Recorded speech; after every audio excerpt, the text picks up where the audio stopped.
करता है। बंधुओं, श्री वृंदावन चतुर्व्यूह रूप धारण करके श्री जी की सेवा करता है।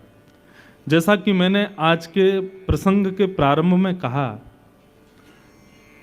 कि सहचरियों में, सखियों में, गोपियों में अग्रगण्य यदि कोई है, अभी तक नाम सबने ललिता विशाखा के सुने, लेकिन यदि हमसे वास्तविक पूछो तो श्री जी की सेवा में अग्रगण्य सहचरी स्वयं वृंदावन है। क्यों? क्योंकि वृंदावन का स्वयं निर्माण श्री जी ने ही किया है। किस लिए किया है? केवल श्याम सुंदर को सुख प्रदान करें, और श्याम सुंदर प्रसन्न हो तो श्री जी अपने आप प्रसन्न हो जाएं। तो चतुर्व्यूह रूप से वृंदावन श्री जी की सेवा करता है। प्रथम रज, प्रथम व्यूह जो वृंदावन का श्री जी की सेवा में है वो है रज। वृंदावन की एक विशेषता है, ये विशेषता पूरे विश्व के किसी स्थान की नहीं है, और वो ये है कि सब जानते हैं कि वृंदावन में हमारी किशोरी जू और श्याम सुंदर दोनों पादुका नहीं पहनते, और पादुका न पहनने का जो भाव है वो वृंदावन ने प्रकट किया है। वृंदावन ने अपने आप को इतना योग्य बनाया कि श्री श्याम सुंदर किशोरी जी के मन में भाव ही नहीं आता कि हम यहां पादुका पहने, और क्योंकि वृंदावन को स्पर्श सुख देना है इसलिए भी पादुका नहीं पहनते। तो सर्वप्रथम वृंदावन जो श्री जी की सेवा में आए हैं वो रज के भाव से। चतुर्व्यूह में प्रथम रज, चतुर्व्यूह में दूसरा स्वरूप है वृंदावन के लता गुल्म पत्र पुष्प फल, जिन सघन कुंज में ठाकुर जी और श्री किशोरी जी निरंतर रास विहार करते हैं, अनंत सुख की प्राप्ति करते हैं। तो दूसरा व्यूह, एक प्रकार से ये कहा जा रहा है कि गुरु वृंदावन है और वृंदावन के साथ में उपगुरु ये चार हैं, रज और दूसरे सघन कुंज पत्र पुष्प गुल्म आदि। ये विशेष रूप से उन लोगों के लिए जो आजकल वृंदावन तो आते हैं लेकिन वृंदावन के रूप को नहीं समझ पा रहे। वृंदावन में आजकल भीड़ बहुत हो गई है, बहुत पब्लिक आ रही है, लेकिन भैया मुझे उनको देख के ऐसा लगता है कि हीरे को शीशा समझ करके चले जाते हैं। वो वृंदावन को जान ही नहीं पा रहे, वृंदावन को पहचान ही नहीं पा रहे।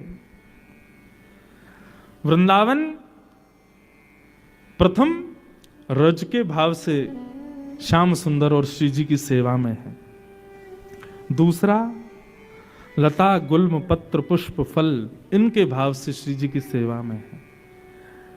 जब हमारे श्याम सुंदर और श्री जी विहार करते हैं ना, कई जगह पदों में पढ़ने में आता है कि जिन वृक्षों पर फल उत्पन्न नहीं हुए होते या हो भी गए होते लेकिन कच्चे होते हैं, जैसे ही देखते हैं किशोरी जी आ रही हैं, श्याम सुंदर आ रहे हैं, तो फल अपना वो वृक्ष अपना पूर्ण जोर लगा देता है, उस फल को तुरंत पका देता है, उस पुष्प को तुरंत सुगंधित करता है कि हमारे इस भाव से रीझ कर श्यामा जी इसका स्पर्श कर लें, इसका सेवन कर लें।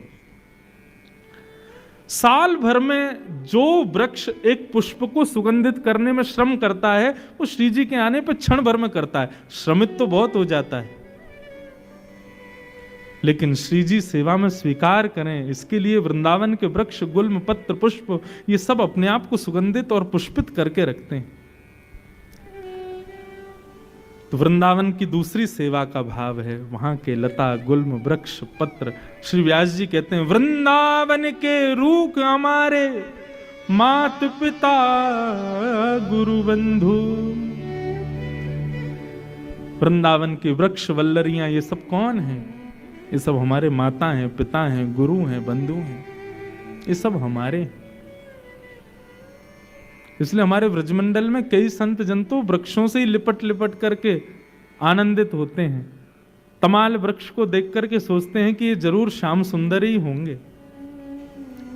तो वृंदावन का दूसरा सेवा प्रकल्प है वहां के लता गुल्म पुष्प वृक्ष।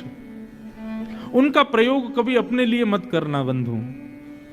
संसार के पुष्प फलों का प्रयोग अपने लिए कीजिएगा, लेकिन श्रीधाम वृंदावन यदि आप जाओ तो वहां के पुष्प पत्र फलों का प्रयोग अपने लिए कभी मत करना, क्योंकि वो आपके लिए हैं नहीं, वे श्री जी की सेवा के लिए ही हैं।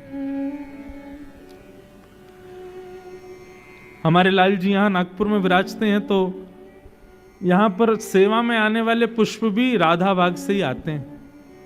किशोरी जी के बाग के पुष्प ही सेवा में पधारते हैं। परिवार ढांडनिया परिवार ने एक बाग ही ऐसा बनाया जहां के पुष्प सब श्री जी की सेवा में ही जाते हैं, और बस ये 4 दिन के लिए वो कुछ पुष्प हमारे लाल जी के पास भी आ जाते हैं, नहीं तो श्री जी के पास ही जाते हैं हमेशा। वास्तव में ये बात तो भागवत में भी प्रमाणित है कि पृथ्वी अपने ऊपर अन्न, पुष्प, फल, इन सब का प्रादुर्भाव हमारे आपके लिए नहीं करती है।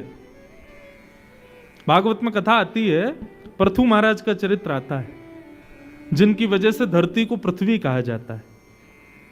तो पृथु महाराज के चरित्र में भाव आता है कि पृथ्वी ने एक बार अपनी समस्त बीज उत्पन्न करने की, फलों को उत्पन्न करने की, पुष्पों को उत्पन्न करने की समस्त शक्तियों को अपने अंदर समेट लिया। क्यों?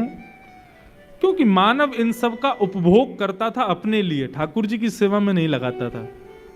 पृथु महाराज जब प्रकट हुए तो सबने प्रार्थना की, महाराज पृथ्वी बंजर हो गई है, इस पर वृक्ष नहीं होते, अनाज नहीं होता, आप कुछ करिए, आप हमारे राजा हैं। तब पृथु महाराज ने पृथ्वी से प्रार्थना की, यज्ञ किया, तब पृथ्वी प्रकट हुई और भूमि देवी ने प्रकट होकर के कहा, आज्ञा करें महाराज। तब पृथु महाराज ने कहा कि आप क्यों बंजर हो गई हो, पुष्प, फल, बीज ये सब आपने क्यों समेट लिए अपने अंदर? तो पृथ्वी कहती है, क्योंकि मानव मेरा उपभोग कर रहा है। मैंने अनाज को, फल को, वृक्ष को, पत्तों को, पुष्पों को आप सबके उपभोग के लिए नहीं निकाला है, मैंने इसलिए निकाला ताकि कोई एक भक्त मुझे, मेरे से उत्पन्न होने वाले उन फलों को, पुष्पों को, आदि आदि वस्तुओं को ले जाके ठाकुर जी को अर्पित करे, फिर स्वयं पाले, मुझे कोई आपत्ति नहीं। लेकिन ठाकुर जी को बिना निवेदित किए खुद सेवन करता है, मुझे बहुत कष्ट होता है। इसलिए पृथ्वी ने अपनी समस्त शक्तियों को दबा लिया। तब पृथु महाराज ने वचन दिया, बोले मैं वचन देता हूं, आज के बाद वैष्णव परिवार में बिना भोग लगे कोई भी अन्न नहीं पाएगा। तब पृथ्वी ने अनाजों को प्रकट करना प्रारंभ किया। इसलिए बंधुओं,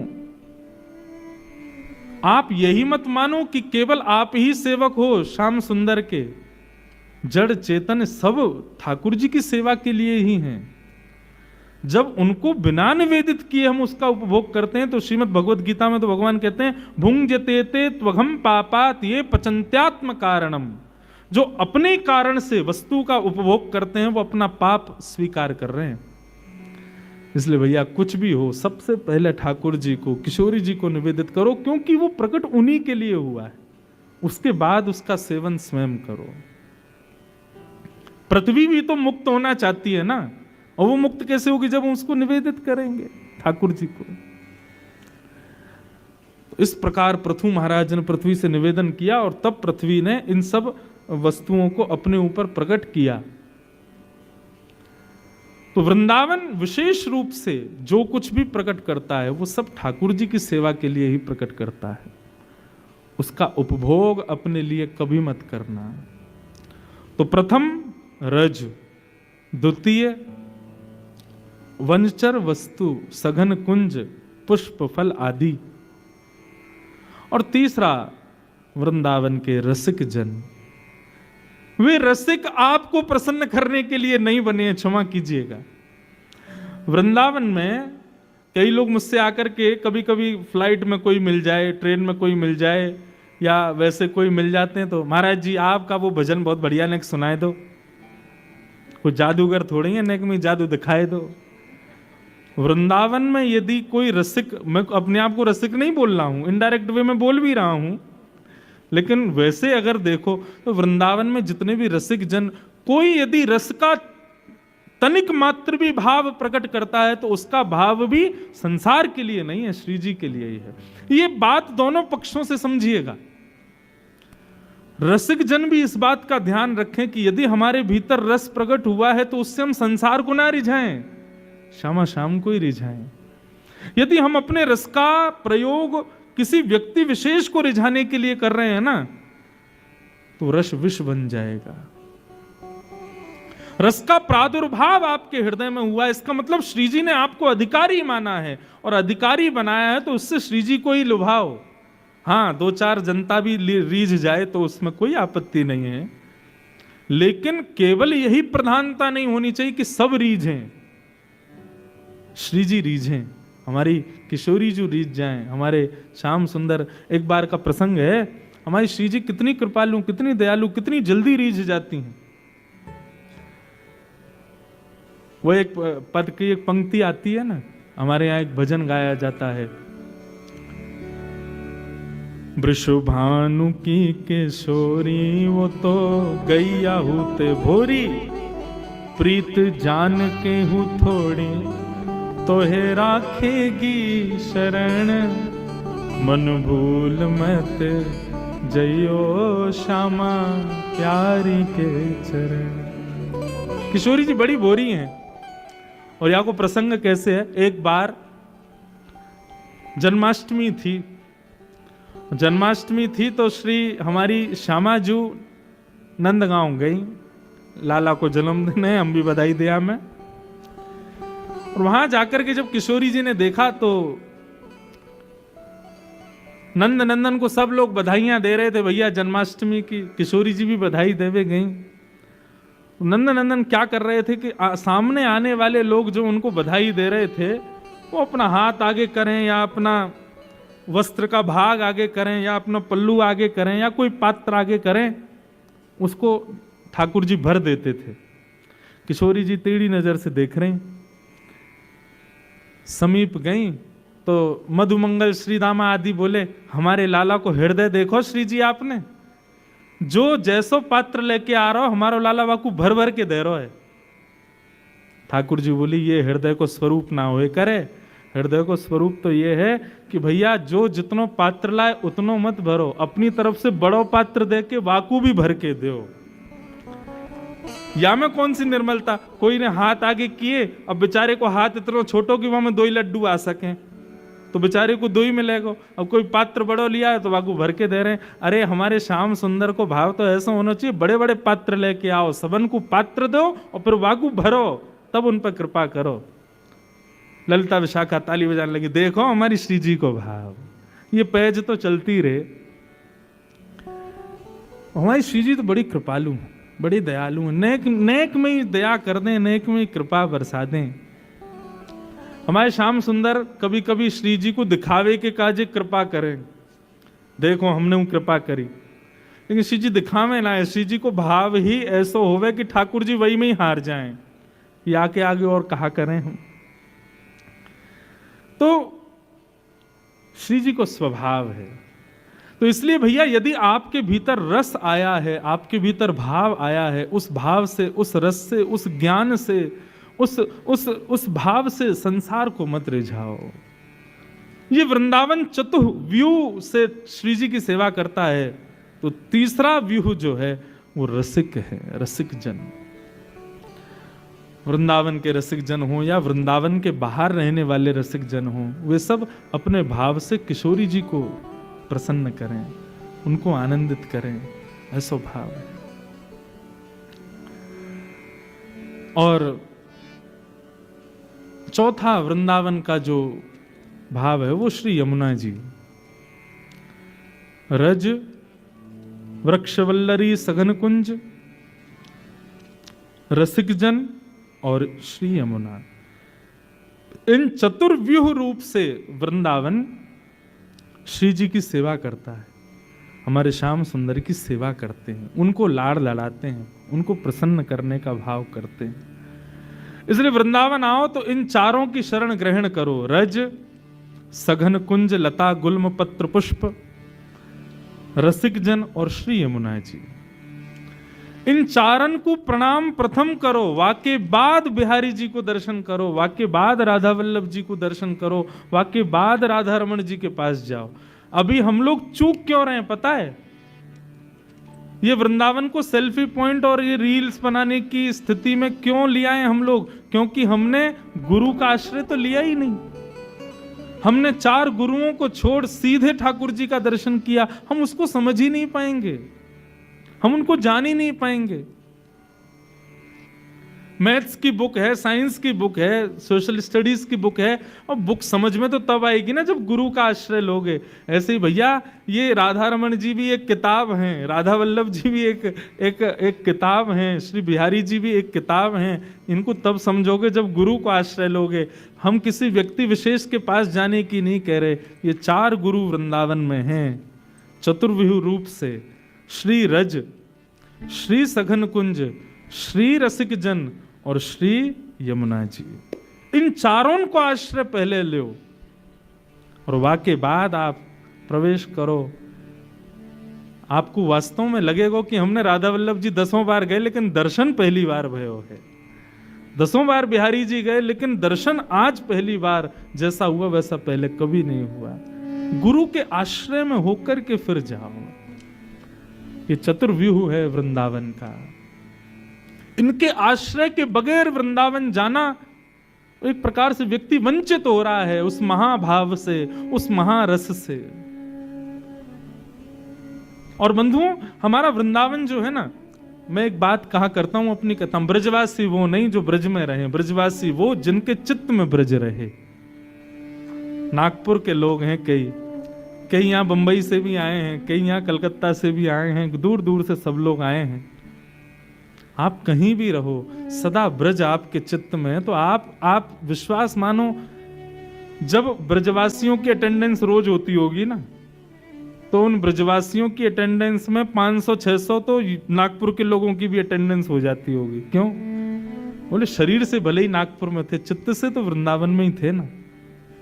200-300 लोग कलकत्ता की भी अटेंडेंस लगाते होंगे, भले ही देह से कलकत्ता में थे लेकिन चित्त से तो वृंदावन में थे ना। 100-150 लोग बंबई के भी अटेंडेंस लगाते होंगे, देह से भले ही कहीं भी थे, चित्त से तो श्री धाम में थे ना। और निश्चित अभी वृंदावन की गणना चित्रकेतु कर रहे होंगे ना, प्रेजेंट लगा रहे होंगे कौन कौन आया। निश्चित ही चितनवी हॉल में बैठे हम सब की भी गणना हो ही गई होगी, क्योंकि बैठे भले कहीं भी हैं, वृंदावन को याद तो कर रहे हैं ना।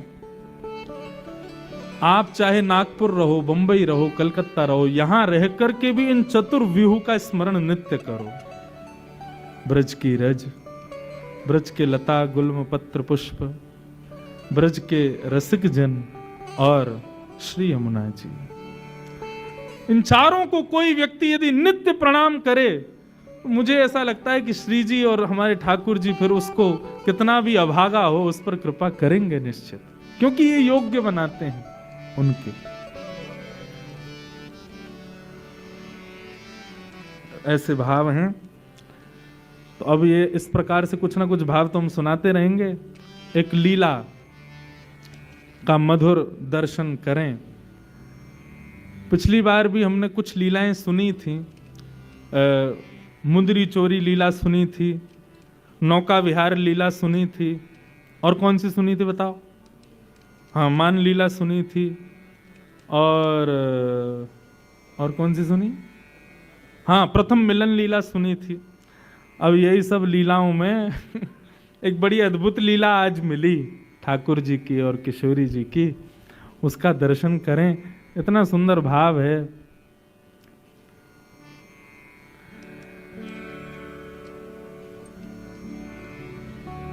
सूरदास जी का भाव है और बहुत सुंदर है। ऐसा भाव है कि भैया श्री कीर्ति मैया, वैसे तो किशोरी जी हमारी इतनी सुकोमला हैं, सदा सखीन के मध्य में रहें, सब सहचरी सेवा करें, लेकिन आज कीर्ति मैया किशोरी जी से ऐसे ही केवल दिखाने के भाव से, समाज को दिखे उस भाव से किशोरी जी से कहती हैं, लाली अब धीरे धीरे घर के काम काज भी सीखो, आने चाहिए, लेकिन काम काज सिखावे तो हैं कीर्ति मैया, लेकिन ये ललता विशाखा आदि सब सखी ऐसी हैं कछु करन ना दें किशोरी जी को। लेकिन आज किशोरी जी हट करके बैठी हैं कि नहीं, आज मैया जो कार्य कहेगी हम जरूर करेंगे। और मैया ने कार्य कह दियो है, बोले लाली आज एक काम कर, गौशाला में जाके गैया को दूध काट के ला। और किशोरी जी आज गैया को दूध दोहे में जा रहे हैं। इतनी सुंदर लीला है। अच्छा, आजकल तो गौशालाओं में गायों को बांध देते हैं, लेकिन प्राचीन काल में ऐसा नहीं था। किशोरी जी को देख करके गैया के भी मन में भाव आया हो या लीला को और बढ़िया संवरण किया जाए। तो किशोरी जी तो जैसे ही दूध दोहे में बैठी हैं, अत्यंत सुकोमला, अत्यंत सुकुमारी किशोरी जी के हस्तकमल को स्पर्श पाकर के गाय मन में विचार करने लगी, श्रम है जाएगा श्री जी को, या काम में तो एक ही निपुण है, नंद नंदन वही तो करवाएंगी। तो गैया वहां से भागी, अब पीछे पीछे श्री जी भाग रही हैं, ललता विशाखा भाग रही हैं गैया को पकड़वे को। इतने में ही सघन कुंज में सामने नंद नंदन दिखाई दिए हैं। नंद नंदन ने जैसे ही देखो सोई किशोरी चिल्ला के बोली, अरे नेक मेरी गैया को पकड़ो, दूध दोहनो है, अरे नेक या को पकड़ लियो। इतने में ही ठाकुर जी ने महाराज अपने सुंदर पराक्रम से वह गैया को पकड़ लियो और गैया को पकड़ के बोले, कहो श्री जी कहाँ सेवा करें आपकी। बोले आज मैया ने हमको सेवा दी है कि जाओ गैया को दूध दोहे के लाओ। हम दूध दोहे में आई हैं, लेकिन ये गैया रुके ही नहीं रही है। ठाकुर जी बोले दूध दोहना आवे तुम पे? बोलो क्यों नहीं आवे, नेक दोहे के दिखाओ। अब जैसे ही श्री जी फिर छुए बैठी, गैया फिर भागने लगी। तब ठाकुर जी कह रहे हैं देखो हम दोहे के दिखाएं आपको, गैया को दूध कैसे दोहो जाए। और वही भाव को श्री सूरदास जी महाराज वर्णन कर रहे हैं, अति सुंदर। सब लोग गाओ।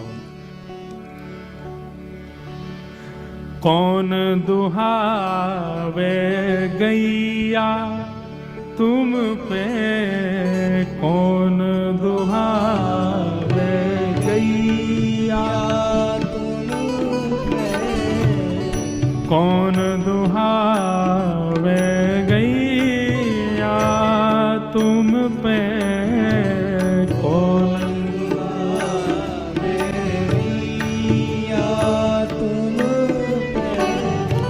लिए रहत